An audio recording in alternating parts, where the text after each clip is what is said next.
Episode की शुरुआत में जलाल और मुरसलीन शारीन के बारे में बात कर रहे होते हैं। जलाल कहता है कि उसने हमेशा शारीन को एक समझदार लड़की समझा था, लेकिन अब उसकी समझ से बाहर है कि वो फहम जैसे इंसान से कैसे मुतासिर हो गई। वो कहता है कि इसमें शारीन का भी कोई कसूर नहीं। फहम को लड़कियों को अपनी तरफ मुतासिर करना अच्छी तरह आता है।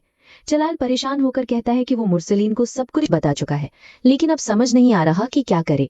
मुरसलीन कहता है, मैं बस ये चाहता हूँ कि शारीन इस मुसीबत से बच जाए। जलाल कुछ देर सोचता है, फिर कहता है कि फिलहाल उसके जहन में कोई और तरीका नहीं आ रहा।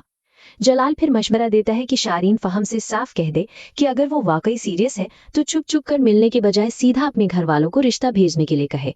वो कहता है कि फहम कभी रिश्ता नहीं भेजेगा। इस पर मुरसलीन कहता है कि ऐसे लोग सिर्फ दोस्ती और मुलाकातों तक ठीक रखते हैं, लेकिन जब शादी की बात आए तो पीछे हट जाते हैं। अगर फहम वाकई सीरियस हुआ तो रिश्ता भेज देगा, और अगर नहीं भेजा तो शारीन को उसकी हकीकत खुद समझ आ जाएगी। मुरसलीन को ये बात ठीक लगती है और वो कहता है कि इस तरह मसला खुद ही हल हो जाएगा। बात खत्म होती है तो मुरसलीन उठकर जाने लगता है। जलाल उसे चाय पीने के लिए रोकता है, लेकिन वो कहता है कि फिर कभी पी लेगा और वहां से चला जाता है। इधर अंसा अपना कमरा साफ कर रही होती है। अनस कमरे में आता है और देखकर खुश होता है कि कमरे की पूरी शक्ल ही बदल गई है। वो देखकर पूछता है कि ये जगह खाली क्यों छोड़ी है। अंसा मुस्कुराकर कहती है कि ये जगह तुम्हारे लिए रखी है।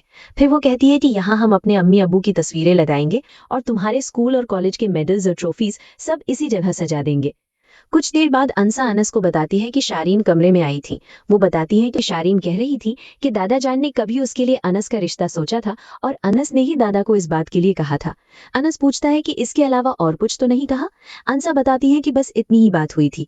अनस कहता है कि असल में ये दादा जान की ख्वाहिश थी, लेकिन अगर उस वक्त शारीन मान भी जाती तब भी वो इनकार कर देता, क्योंकि जिस लड़की से उसे अपनी बात कहनी थी वो खुद उससे कह चुका था।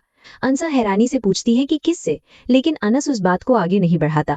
अनस फिर अंसा से कहता है कि अगर कभी शारीन दोबारा रूम में आए या उससे मुलाकात हो तो उसकी किसी भी बात पर यकीन करने से पहले एक बार उससे जरूर पूछ ले। वो कहता है कि ये सिर्फ उसका मशवरा नहीं बल्कि दरख्वास्त और हुक्म भी है। अंसा हंसकर कहती है कि अब तुम मुझ पर हुक्म भी चलाओगे। अनस मुस्कुराकर कहता है कि बस एक बात याद रखना, शारीन की बात पर फौरन यकीन मत करना। इसके बाद अनस अपनी किताबें ढूंढने लगता है और अंसा उसकी मदद करने लगती है।